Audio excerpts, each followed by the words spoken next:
Bauduin keempat, dijuluki si lepra, atau Raja Kusta, yang bertahta sebagai Raja Yerusalem dari tahun 1174 hingga kematiannya. Dia lahir pada tahun 1161 sampai 16 Maret tahun 1185. Ia adalah putra Amaurii dan istri pertamanya, Agnes de Courtenay. Bauduin menghabiskan masa mudanya di istana ayahandanya di Yerusalem, memiliki sedikit kontak dengan ibundanya, Agnes de Courtenay, Komtese Java dan Ashkelon, dan kemudian Lady Sidon, yang ayahandanya dipaksa untuk bercerai.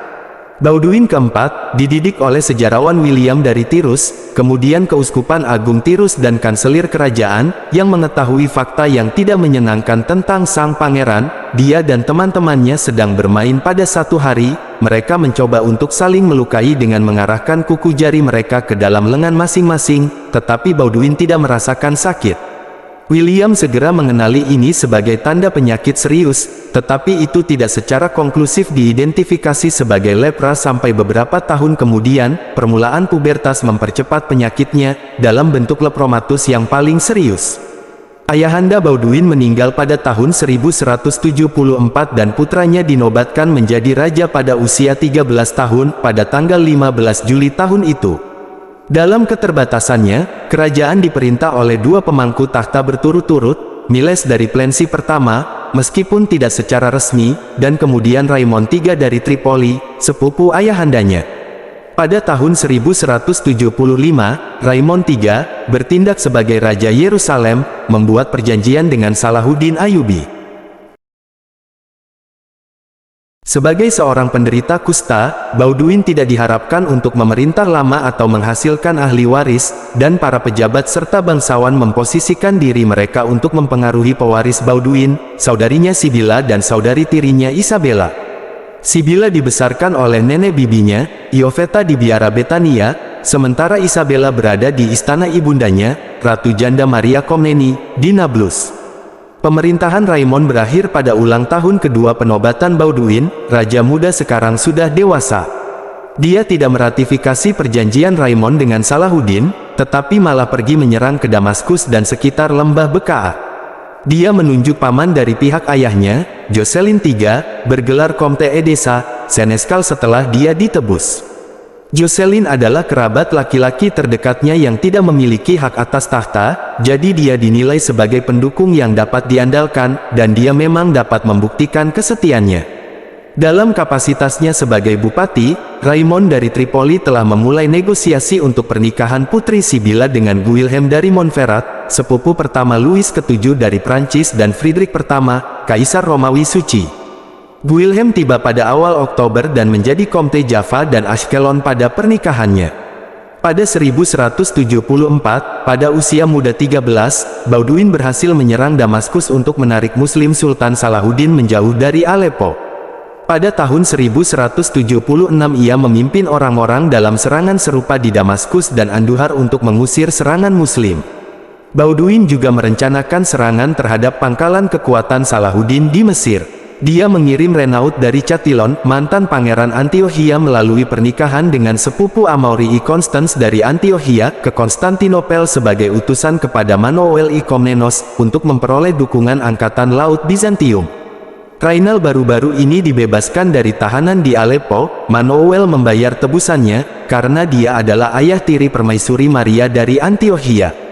Manoel mencari restorasi patriarkat ortodoks di kerajaan itu, dan mengatur pernikahan Bohemond III dari Antiochia dengan cucu keponakannya Theodora Komneni, saudari janda Ratu Maria. Rainal kembali lebih awal pada tahun 1177, dan diberi hadiah pernikahan dengan Stefani dari Mili, seorang pewaris yang janda. Ini membuatnya menjadi Lord Alcarak dan Outre-Jourdain. Bauduin mencoba memastikan bahwa Rainal dan Guilhem dari Montferrat bekerja sama dalam membela selatan. Namun, pada bulan Juni, William meninggal di Ascalon setelah beberapa minggu sakit, meninggalkan Sibila yang janda hamil dengan masa depan Bauduin V. Pada bulan Agustus, sepupu raja yang pertama, Philippe dari Flandria, datang ke Yerusalem untuk perang salib. Philippe menuntut untuk menikahi saudari-saudari Bauduin ke vasal-vasalnya. Philippe, sebagai saudara laki-laki terdekat Baudouin di pihak paternalnya, ia adalah cucu laki-laki Foulques dan karena itu sepupu Baudouin yang pertama. Raymond adalah keponakan Melisende dan sepupu ayahandanya Baudouin, mengklaim otoritas yang menggantikan wilayah kekuasaan. Raymond Hautcourt menolak untuk menyetujui ini, dengan Baudouin de Ibelin yang secara terbuka menghina Philippe. Philippe yang tersinggung meninggalkan kerajaan, berkampanye bukan untuk kepangeranan Antiochia. Keluarga Ibelin adalah pelindung Ratu Janda Maria, dan mungkin saja Baudouin dari Ibelin bertindak seperti ini dengan harapan menikahi salah satu saudari Baudouin sendiri. Pada bulan November, Baudouin dan Raynal dari Chatillon mengalahkan Salahuddin dengan bantuan kesatria Kenisah di pertempuran Montcisart yang terkenal. Pada tahun yang sama, Baudouin mengizinkan ibu tirinya sebagai Ratu Janda untuk menikah dengan Balian dari Ibelin, sebuah langkah damai bagi keduanya, tetapi itu membawa risiko, mengingat ambisi Ibelin. Dengan patronase Maria, para Ibelin mencoba membuat para putri Sibylla dan Isabella menikah dengan keluarga mereka juga. Pada tahun 1179, Raja mengalami beberapa kemunduran militer di utara. Pada tanggal 10 April ia memimpin penyerbuan ternak terhadap Banias, tetapi terkejut oleh keponakan Salahuddin, Faruh Shah. Kuda Baudouin melesat, dan menyelamatkannya. Jagabaya yang sangat dihormati dari kerajaan Onfroy II dari Toron, terluka parah. Pada tanggal 10 Juni sebagai tanggapan atas serangan kavaleri dekat Sidon, Baudouin mengambil kekuatan, dengan Raymond dari Tripoli dan Grand Master Templar, Redes dari Saint-Amand, ke Marche, Ayon. Mereka mengalahkan perampok yang mengarungi sungai Litani, tetapi ditangkap oleh pasukan utama Salahuddin. Raja tidak dapat mengulang kembali tanpa bantuan, dipenjarakan, dan harus dibawa keluar lapangan di belakang kesatria lain saat pengawalnya memotong jalan keluar. Comte Raymond melarikan diri ke Tirus, ayah tiri raja. Renaud Granier menyelamatkan sejumlah buronan, tetapi para tahanan termasuk Grand Master, Baudouin dari Ibelin, dan Hugues dari Tiberias, salah satu putra tiri Raymond dari Tripoli. Pada bulan Agustus, kastel yang belum selesai di Jacob's Fort jatuh ke tangan Salahuddin setelah pengepungan singkat, dengan pembantaian setengah garnisun Templar. Pada musim panas tahun 1180, Baudouin keempat menikahkan Sibylla dengan Guy dari Lusignan, saudara Jagabaya Amaury dari Lusignan. Para sejarawan sebelumnya mengklaim bahwa pernikahan kedua Sibylla sepenuhnya karena pengaruh ibu sang raja, namun, Hamilton berpendapat bahwa ini adalah untuk mencerminkan ketidakpuasan pribadi William dari Tirus dan para Ibelin. Sebuah rencana untuk menikahkan Sibylla dengan Hugues III dari Bourgogne telah gagal. Raymond dari Tripoli tampaknya telah berusaha untuk menikahinya dengan Baudouin dari Ibelin untuk memperkuat basis kekuatannya. Pertandingan asing sangat penting bagi kerajaan, membawa kemungkinan bantuan luar. Dengan Raja Prancis baru Philippe II sebagai anak di bawah umur, status Guy sebagai vasal sepupu Raja Henry II dari Inggris, yang berhutang pada Paus Ziarah Tobat, berguna dalam hal ini. Baudouin juga menjodohkan saudari tirinya yang berusia 8 tahun, Isabella, ke Onfroy IV dari Toron, membayar utang kehormatan kepada kakek Onfroy, yang telah menyerahkan hidupnya untuknya di Banias, dan menyingkirkan Isabella dari kendali ibundanya dan faksi Ibelin. Tunangannya adalah putra tiri Raynal dari Chatillon. Guy sebelumnya bersekutu dengan Raynal, yang sekarang memanfaatkan posisinya di Al-Karak untuk mengganggu karavan dagang yang melakukan perjalanan antara Mesir dan Damaskus. Setelah Salahuddin membalas serangan-serangan ini dalam kampanye dan pertempuran Kastil Belvoir pada tahun 1182, Baudouin, yang sekarang buta dan tidak dapat berjalan, menunjuk Guy sebagai pemangku tahta kerajaan. Namun pada bulan Juni tahun 1183, Salahuddin telah menangkap Aleppo dan menyelesaikan pengepungannya di Yerusalem. Namun demikian, Baudouin telah tersinggung oleh tindakan Guy sebagai pemangku tahta. Guy menghadiri pesta pernikahan untuk Isabella, sekarang sekitar 11 dan Onfroy, yang diadakan di Al-Karak. Namun, perayaan itu terganggu oleh Salahuddin Ayyubi, yang mengepung benteng dengan para tamu di dalamnya. Baudouin mengerahkan kekuatan apa yang dia miliki dan mengangkat pertempuran, tetapi Guy menolak untuk melawan pasukan Salahuddin dan Salahuddin berhasil melarikan diri.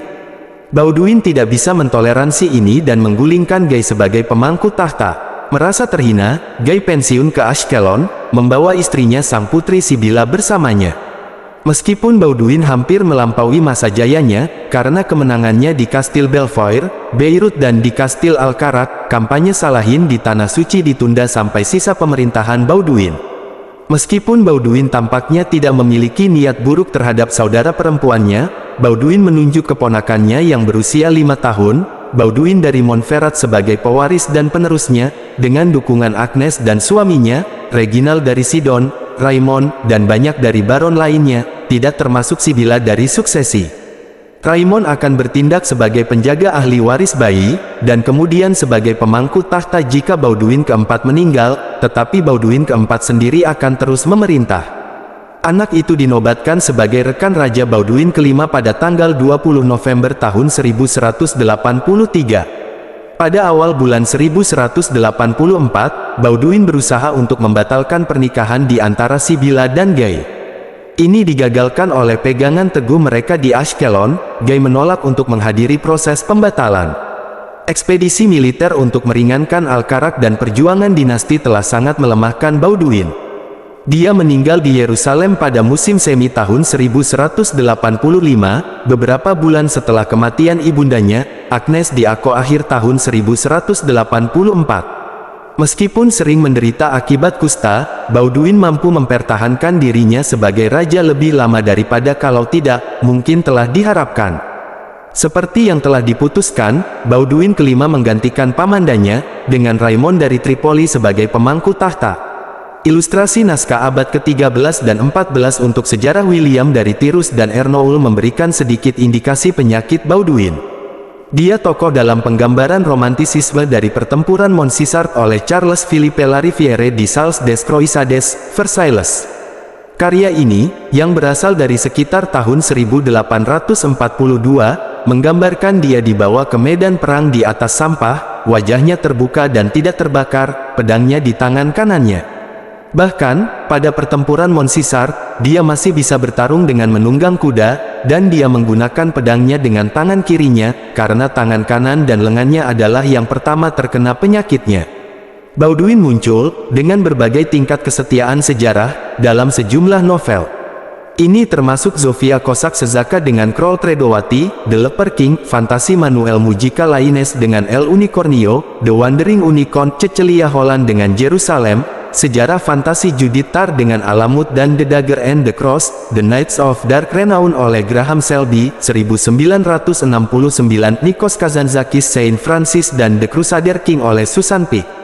Selain itu, penulis Texas Ravia Cross saat ini sedang menulis serangkaian novel fiksi sejarah yang berpusat di sekitar Baudouin, berjudul The Last King of Legends, dua buku pertama yang diterbitkan pada tahun 2011 dan 2012.